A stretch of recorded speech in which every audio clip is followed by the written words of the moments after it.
Buli lunaku olukya Omukama Katonda ayongera okujja omukono gwe ku Mwami Yoweri Kaguta Tibahaburwa n'abamwetoolodde. Ebbanga lyonna lye tuyimbiridde gavumenti ya Mwami Yoweri Kaguta Tibahaburwa ku kikwatagana n'ebyenguudo, bandibanga babadde tebatuwulira. Maybe okufuuka victim mu bubenje obw'enjawulo okw'abakungu ba gavumenti kijja kuwa omwagaanya bannayuganda okutegeera obulungi enjiri, n'abakungu ba gavumenti bano bwe babanga bawonye okutegeera bannayuganda abali ku ludda lw'enkyukakyuka bye babadde bajjanga bayimba ebiremeddwa okukolebwa gavumenti eno. Tuyina amakubo mangi, njogera ku highway agafuluma ekibuga Kampala okwolekera mu bibuga eby'enjawulo. Amakubo gano obufunda bwagwo kye kimu ku bintu ebibadde bijjanga byogerwako era ng'abakulu mu paalamenti nga n'agikulemberamu omutadde babitunuulira kyamuli era nga tebabifaako. Olunaku lwaleero mu bitundu by'emukono, Right Honorable Anita Anet Among awonedde watono okufiira mu kabenje emmotoka mwabadde atambulira bwetomereganye oba bwewonye okutomeregana ne trailer. Kankyogere mu lulimi olulungi lw'omunaategeera. Emmotoka Right Honorable Anita Anet Among mwabadde atambulira ewonedde watono oba ewonedde ku lugwanyu okutomeregana ne trailer ebadde yolekera ejjinja nga convoy ya Right Honorable Anita Anet Among yo ebadde yolekera Kampala. Ono abadde ava mu bitundu by'e Bugweri gy'abadde ava ku campaign ey'okufeffettera mukama we General Yoweri Kaguta Tibahaburwa akalulu akagenda okubindabinda nga 14 January w'omwaka ogujja. Obulimba bweyongedde okumanyanga Omukama Katonda ajja omukono gwe ku Mwami Yoweri Kaguta Tibahaburwa atandikidde kwabo abatambula naye.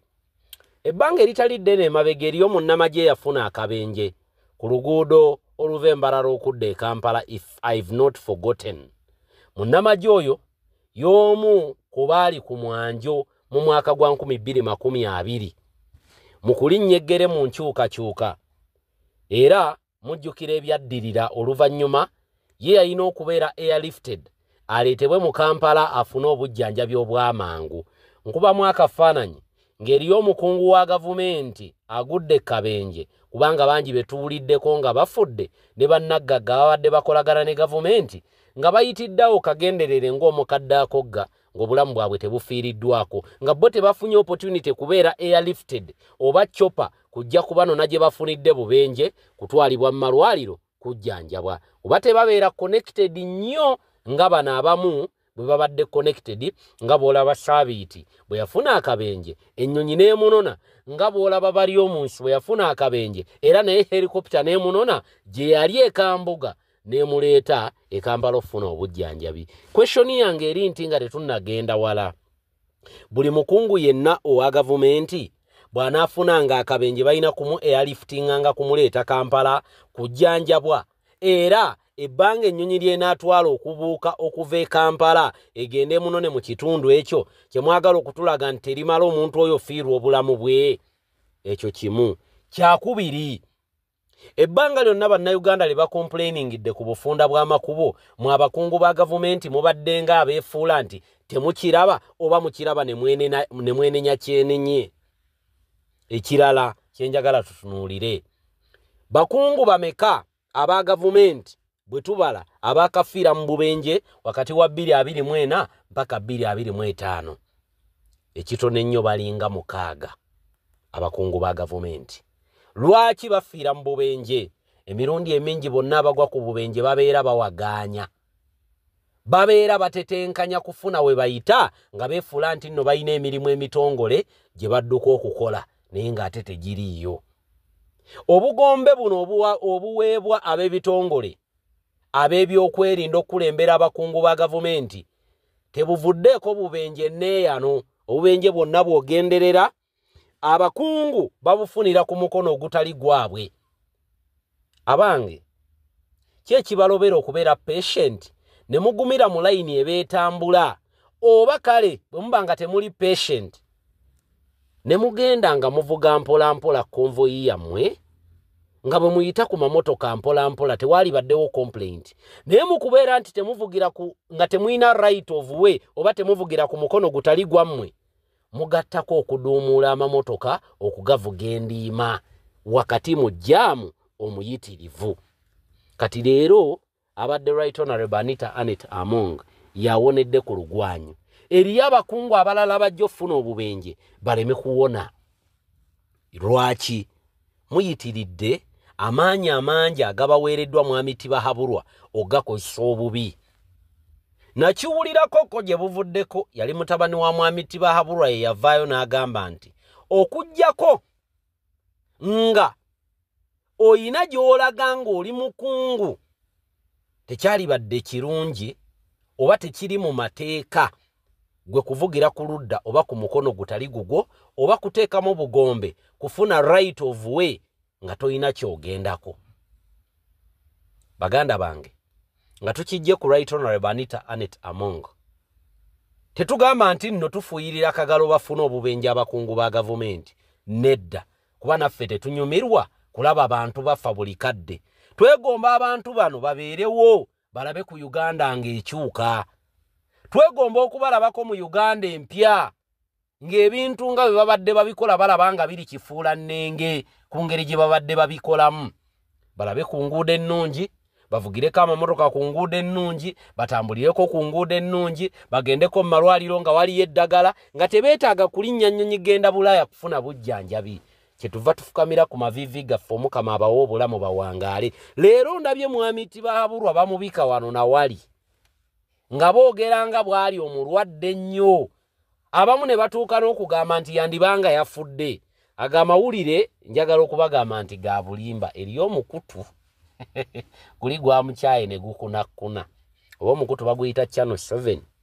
Omukutu gwakyaye Mwami Tibahaburwa ne gukunakuna gufulumya amawulire gulire kugulire buli lunaku olukya. Kyovulaba ntera nnyo okubagamba nti twewalenga nnyo okukyamuukirira olumu bwe tuba nga tuwulidde amawulire agamu.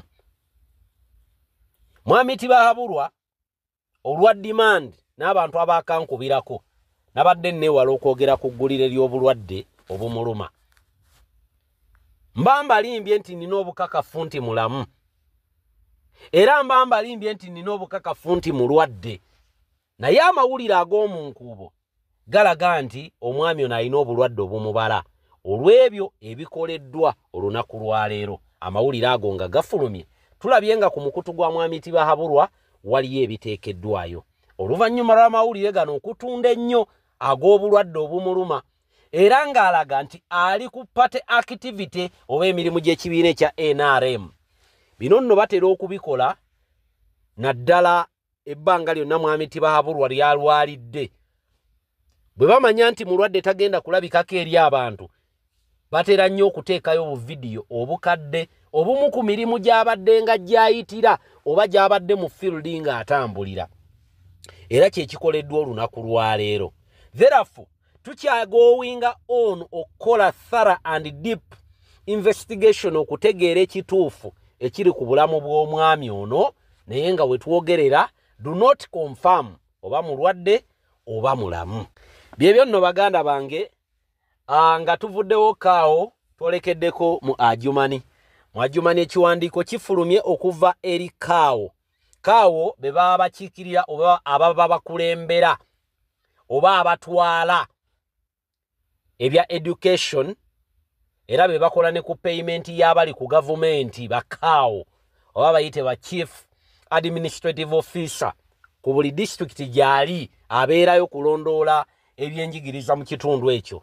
Kaawo wa Adjumani yabawandiikidde ebbaluwa, njogera ku bantu abawangalira mu Adjumani, amasomero gonna agali mu Adjumani yabawandiikidde ebbaluwa okulabika nti batwala abaana lwampaka ku mukolo gw'NRM Mwami Yoweri Kaguta Tibahaburwa gyagenda okulabikira nga 20 I think lugenda kubeera lunaku lwa Monday agenda kubeera mu Adjumani. Naye kaawo yawandiikidde buli head teacher oba director yenna mu kitundu ekyo nti akwate abaana bukkolokolo babatwale babeereyo ku mukolo ogugenda okubeerayo nga mwami Tibahaburwa akampeininga. Awo Uganda kati we tuyimiridde. Ebbanga lyonna litubadde tujja tulaga obutambi ku mikutu emigatta abantu nga mwami Tibahaburwa abaana abajjumbidde ba crowd gy'alina y'abaana ba primary, aba top, aba baby, kwogatta n'abaana kale abamu abali mu secondary ne tertiary institution. Tubadde nga tujja tugamba nti NRM kakati campaign yadda kweyo kw'ogw'omutendera yadda ku level ya kuŋŋaanya abantu. Kyenva mbagambye mu ntandikwa ya video eno nti mwami Tibahaburwa Mukama Katonda yamuggyako omukono gwe. Nti byonna byakola tebimugattako wabula byongera kumwanika na kunafuya kintu kye. Okuŋŋaanya abaana b'amasomero okujjumbira okubeera ku mukolo gwe NRM. Tekabeera kabonero kalaga nti no NRM eyina abawagizi. Kubanga abamu ku baana abagenda n'okubeera ku mikolo egyo tebalonda. They are not eligible to vote. Kati gwe okuŋŋaanya crowd ennene etagenda kujuna nga bulijjo gwagamba nti nno aba NUP bagenda n'abantu eyo mu byalo gye bakuŋŋaanira oba gye batambulira. Tetulabangako convoy ya National Unity Platform ng'eyita mamotoka 12 okuva mu bitundu byonna eby'eggwanga. Tetugirabangako. Era bwe babanga batambuliddeko eba ttiimu y'amawulire kwogatta ne bano abaana abakola omulimu gw'obukuumi.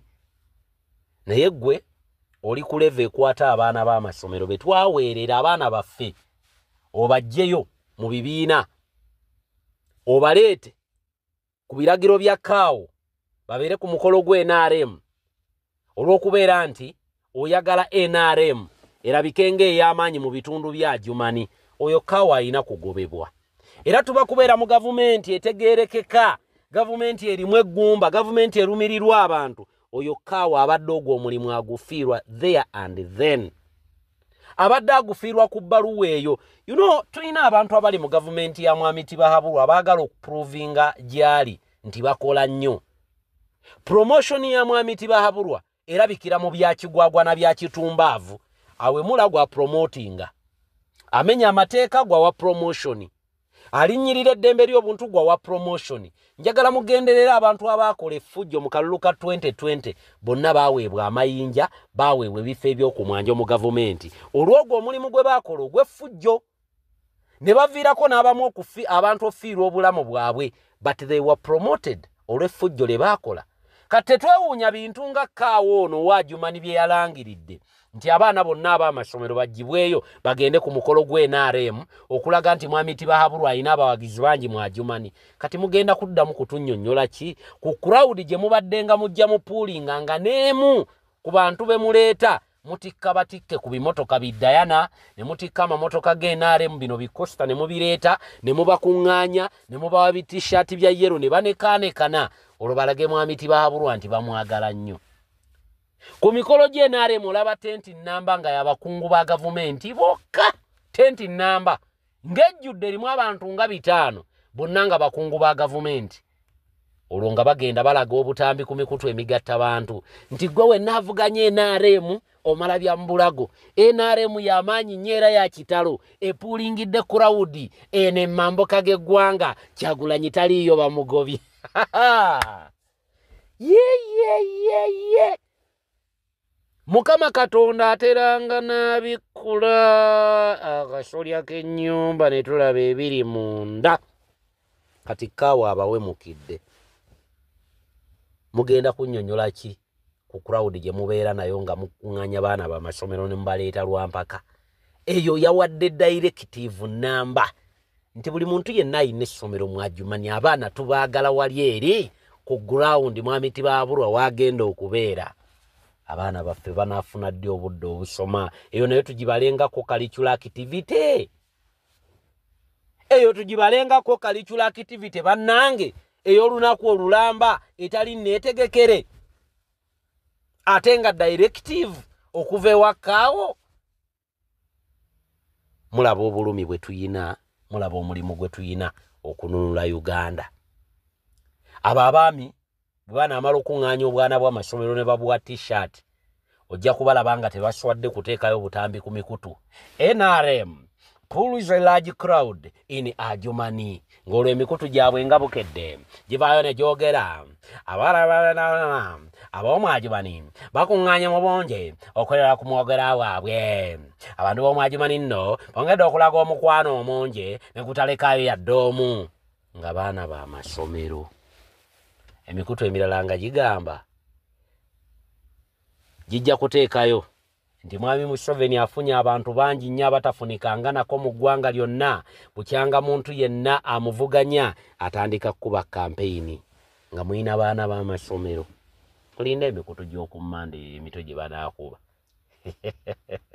NRM lwaki mukola ebintu ebyo ebyokweyiwa mu butuufu Mukama Katonda bw'aba akuggyeko omukono gwe vaawo dda ku mabbali you acknowledge and admit nti ekintu kati kiganye.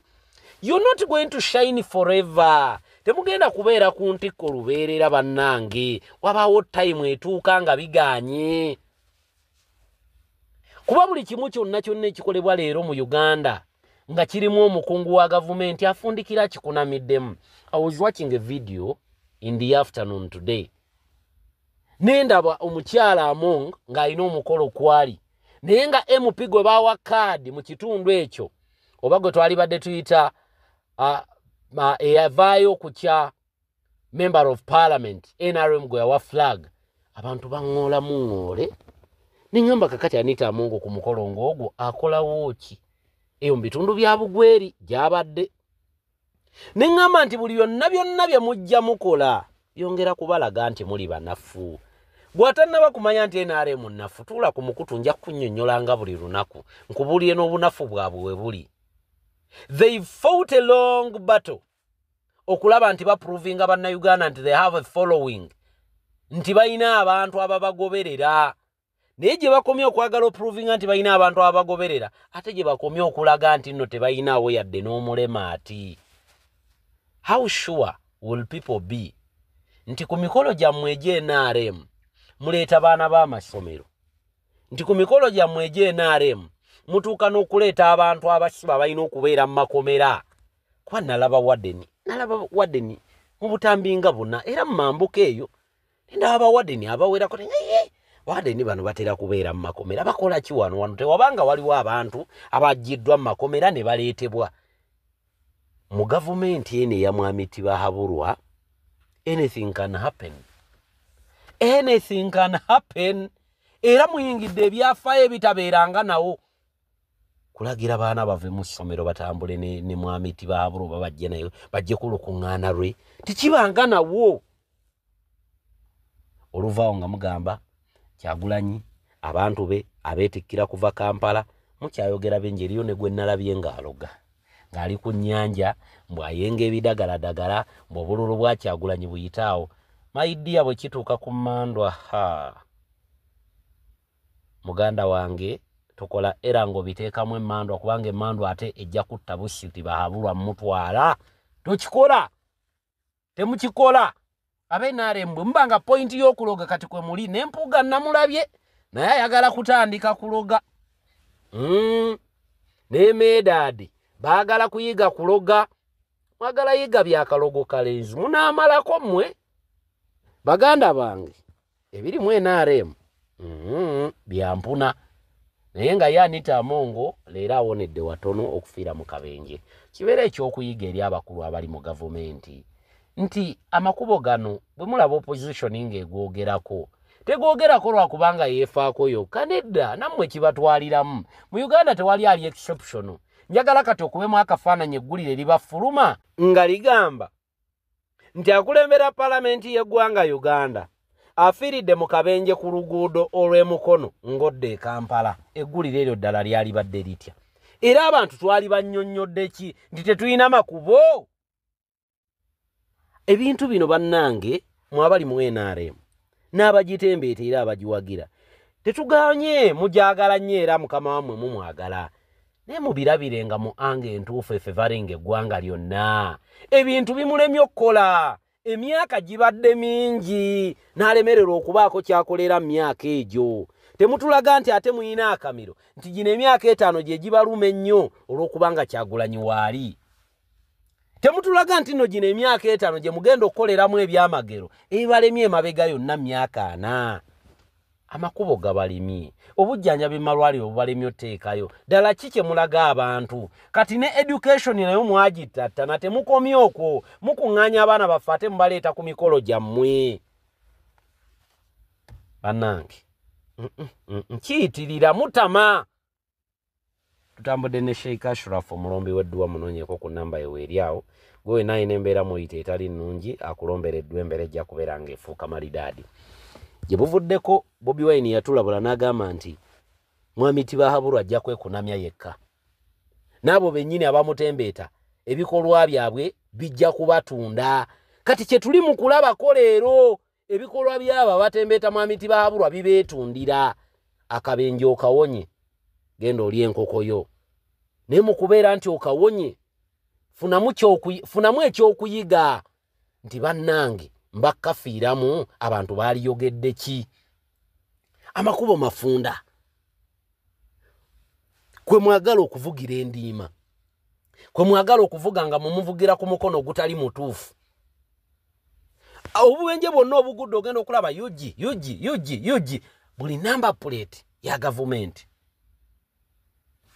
katufundikire ne vidiyo eno baagala nnyamma Bannayuganda mbebaza okubeera nga mwasharinze message era mbasaba neeno togiraba wekka kubanga mwaŋŋambye nti ensonga eno togikolera vidiyo emu era okusharinga kusinga likes kubanga kyetuba ekikulu kyetuba twagala message kutuuka ku bannayuganda bazuukuke era message yatuuse ku communities ez'enjawulo ez'abannayuganda abawangalira mu nsi ez'enjawulo ne wabaawo communities ezantuukiridde wallahi ng'obusajja bwatulya dda abasajja bo bakola strategy essaawa eno nti in case bwe basomoka oba bwe basimatuka uprise y'abannayuganda babeere nga bo bakola dda strategy justifying nti ddala baawangula abantu babalonda bayingidde communities z'abannayuganda bawangalira mu nsi ez'enjawulo ne baga nti mujje mu registeringe endagamuntu mukole ne biometrics olw'ensonga nti kiyinza obbazibuwalira era kizibu okola fake identity omuntu n'omuyingiza mu data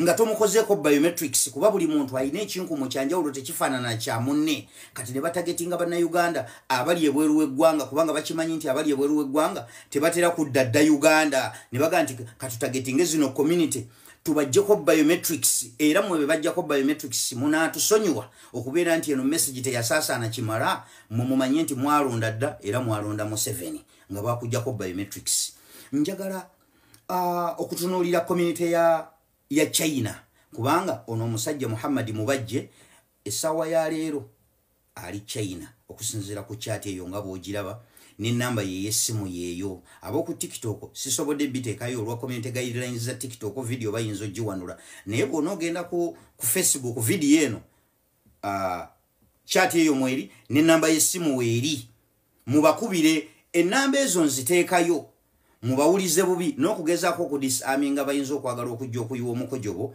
mu information eno kati abo abasajja mubakubire mubawulize bubi temubawumuza kati bayingira community nga bw'olaba community ya China ne babayita nti mujje tubaregistering endagamuntu njagala muwulirize ebigambo bya ambassador wa Uganda China then nzije nfungule ebigambo bye. Hi, everybody, my Ugandans in China. It's Ambassador Juju. I'm the Consul General here in Guangzhou. I would like to make this registration for you, for your national ID as easy as possible. So this is what we're going to do. Tomorrow, we're going to change locations. We're coming closer to Tong Tong. We are going to set up at Ryan's Ugandan restaurant. Many of you know where that is. If you don't, I will put the address. I'll make sure that the address is shared with you. This is closer for all our traders. Jagala mujje registering for the new national ID and Echidala. Even if you're just here visiting and you're able to go and register for your national ID, your pickup point will only be in Kampala. Your pickup location will only be in Kampala. Your pickup point will only be in Kampala. Kati webuze bw'obutaba buyaye abantu baba basumbuwa baaki nti mubajja ku mirimu gyabwe mugamba nti we're making it easy for them ate pick up location eyina kuba Uganda omanyi lwaki ekyo bakikola bwe kityo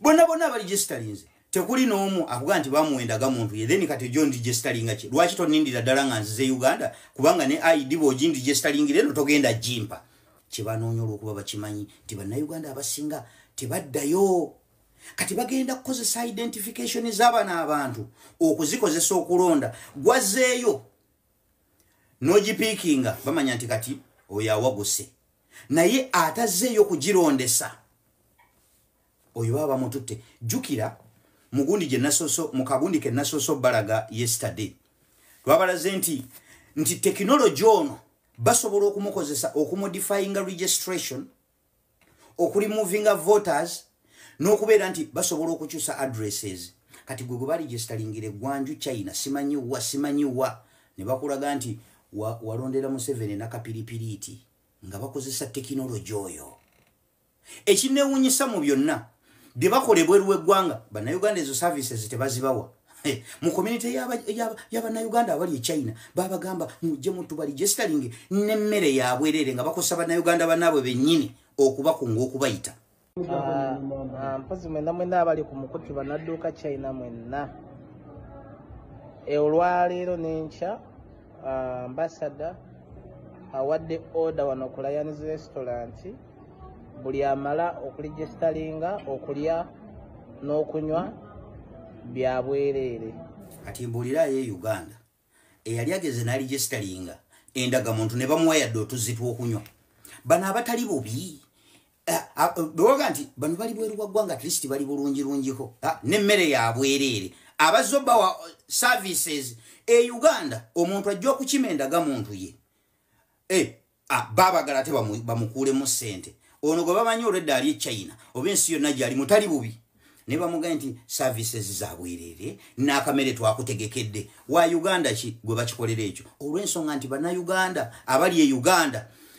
si priority abo tebajja tulonda kubanga bangi abaana betulabye bu video mbulaba nga bosatulatinga ng'abaana babambazza ebisaati bya Museveni naye nga akugamba nze mpagira Kyagulanyi kati bakimanyi abali e Uganda muli bammane nti bajja kumala ozzibawa era temujja kubalonda kati ne batagetinga bana batajja kudda Uganda nti atazze Uganda tumukozese kati bo beetegeka nti in case bannayuganda bwe batakola uprising kweti kula basajja bano bali bamaze okutegeka nibo mulikeera nga muga nti babba obululu ng'olwedde bakulaga nti mu data ne system eraga nti abantu Museveni baamulonda kuba bannayuganda abali ebweru w'eggwanga kati bangi yensonga olwaleero lwaki olaba ebikampani bikugamba mujje passport zabwere munnayuganda ayagala ogenda ku kyeyo gwe jangu mwenna babaagala bweru mufulume kuba mujja muba ba mugaso nnyo nga muli bweru w'eggwanga bwe mubeera wano obululu mwagala kubeerawo ku buwa Kyagulanyi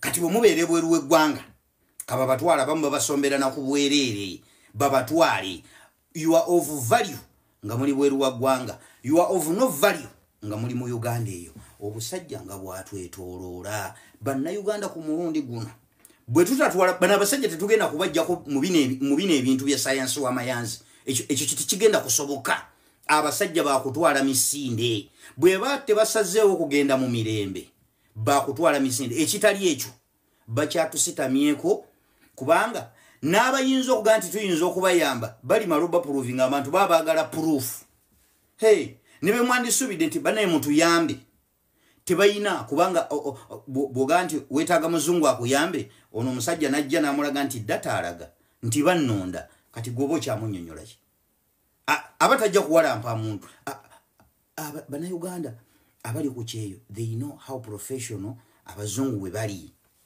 nti ye atambula na bintu bya bujulizi ebintu bwe babitambuza by the book si bya parapasi kati omusajja bwajjanga alaga data nti bannayuganda baamulonda abatakyamuzaako ngalo nga data reflecting nti omusajja baamuwa akalulu olwaleero mwenna babajjeeko ebinkumu byammwe teri yafaananya kinkumu na munne olina ekinkumu gwowe katoyinayo mulala akikufaananya kati gwe munnayuganda gwe bakola dda biometrics nga toyinayo essuubiri dda Uganda gwe walonda dda Museveni ne bwoweekyanga otesaawo no nti tomwagala ebbanga lyomala nga togenda kudda Uganda toyina ndagamuntu yo wamulonda dda indirectly kubanga technology oli nkakuddiramu nga bwe nakugambye they can modify registration they can remove voters using that technology and change addresses hali eggwanju nga yalonze nakapiripiriiti hey tusisinkane mu video eddako amoto mmaze okugyewunyisiriza